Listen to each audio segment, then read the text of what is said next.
Imagine this. You're a soldier, huddled atop a massive stone wall, looking down at a seemingly endless army. For months, you've held them off. Your fortress is impregnable, a testament to strength and defiance. But then, you see it. Something impossible. A wooden monster, taller than your own walls, slowly, unstoppably, crawling towards you. This wasn't just a weapon. It was a mobile fortress, an instrument of psychological terror, and it was the secret that allowed Rome to conquer the unconquerable. This is the story of the Roman siege tower, the engineering marvel that shattered empires and culminated in one of history's most tragic and epic standoffs, the Siege of Masada. Before the siege tower, warfare was a brutal, bloody waiting game. A well-fortified city could hold out for years, turning a siege into a logistical nightmare. Armies would starve, die of disease, or simply run out of money and go home. Sieges were costly, inefficient, and often ended in failure. Roman generals were masters of organization, but even they struggled against the simple, brute force reality of a high stone wall. They needed a way to get over it, or through it, without sacrificing thousands of legionaries in futile ladder assaults. They needed to bring the battle to the enemy on their own terms. And that's when an unknown genius had a revolutionary idea. The year is 67 AD. The future emperor Vespasian is bogged down in a frustrating siege at the city of Jotapata during the First Jewish-Roman War. The defenders are fierce, the walls are high, and Roman casualties are mounting. According to the historian Josephus, who was actually leading the defense of Jotapata, an anonymous Roman engineer approached Vespasian with a radical proposal. What if, instead of trying to go over the wall with ladders, or through it with rams under a hail of arrows, they built their own wall, a moving wall, a tower that could roll right up to the city's defenses and meet the defenders eye to eye? Vespasian, a practical and ruthless commander, saw the potential immediately. The era of the siege tower had begun. So what exactly was this new super weapon? Imagine a skyscraper on wheels, built of wood. These weren't just simple towers. They were complex, multi-level war machines. The largest could stand over 26 meters, or 85 feet, tall, towering over most ancient city walls. Each level had a specific purpose. The lower floors housed the soldiers, safe from enemy projectiles. The middle levels were packed with artillery, powerful catapults and ballistae that could unleash a devastating barrage of stones and bolts directly onto the defenders. And at the very top, a hinged assault bridge, or gangplank, waited. Once the tower was in position, this bridge would drop down onto the enemy wall, creating a direct highway for elite Roman legionaries to storm the ramparts. To protect this wooden behemoth, it was armored. The entire structure was covered in iron plates and fire-resistant animal hides, often soaked in vinegar, to deflect arrows and, most importantly, to resist the primary threat, fire. The defenders' best hope was to set this giant tinderbox ablaze, and the Romans knew it. This combination of offense, defense, and mobility made the siege tower a truly terrifying opponent. For the defenders watching from the walls, seeing one of these monsters being built just outside their city was a psychological blow unlike any other. Day by day, they would watch it grow taller and more menacing, a slow, methodical promise of their coming doom. The construction itself became part of the siege. The engineering challenges were immense.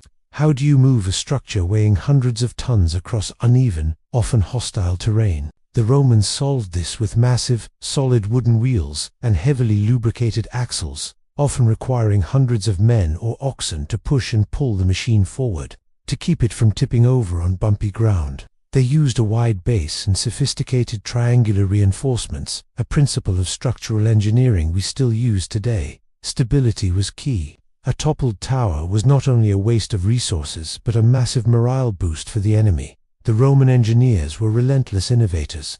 During the legendary siege of Jerusalem in 70 AD, the defenders fought back with incredible ingenuity. They built their own counter towers on top of their walls to gain a height advantage. They deployed a terrifying substance known as Greek fire, a primitive form of napalm that could stick to surfaces and burn even on water.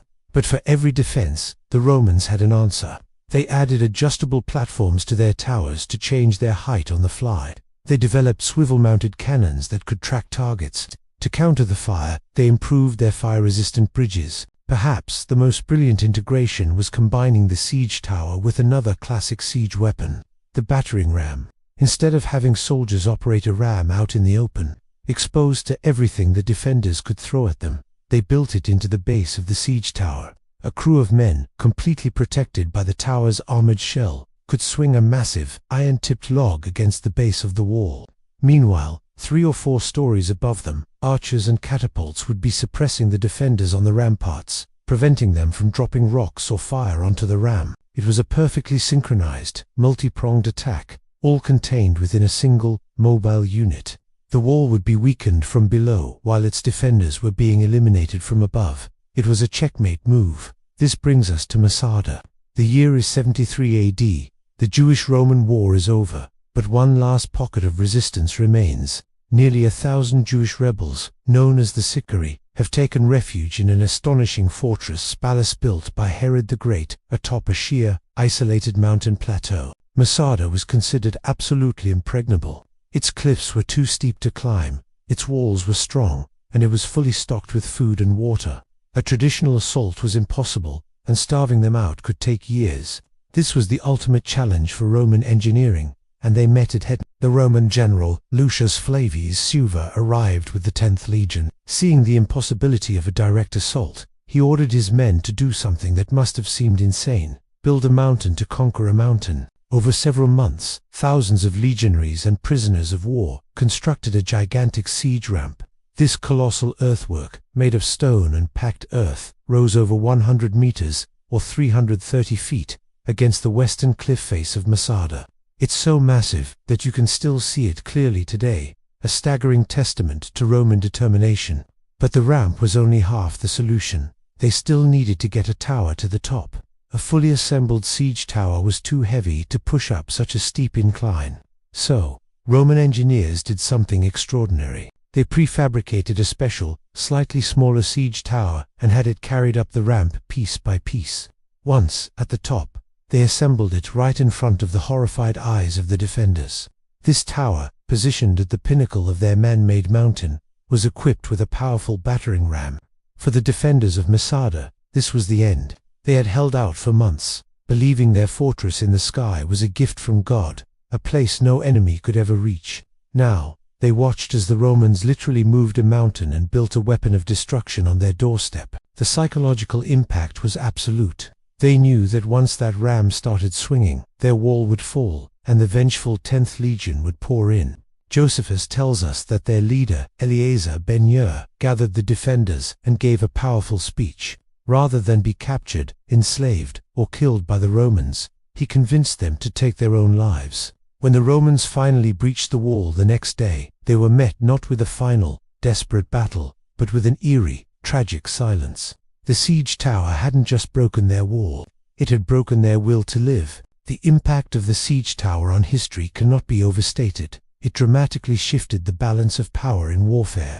No longer could a city simply hide behind its walls. Sieges that once took years could now be concluded in months, or even weeks.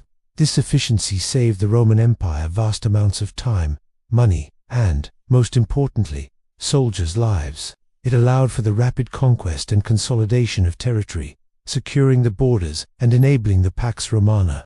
The age of the impregnable stone fortress was over. The legacy of the siege tower echoes through military history. It's a powerful lesson that static defense, no matter how strong, can eventually be overcome by technological innovation and relentless determination. From the trebuchets of the Middle Ages to the bunker-busting bombs of the modern era, the principle remains the same. Technology is always evolving to defeat the defenses of its time. The Roman siege tower was more than just wood and iron. It was a symbol of an empire's ingenuity, its unyielding will, and its ability to solve any problem, conquer any fortress, and reshape the world in its own image. Thanks for watching. If you enjoyed this journey into ancient military engineering, don't forget to like, subscribe, and hit that notification bell for more stories from history.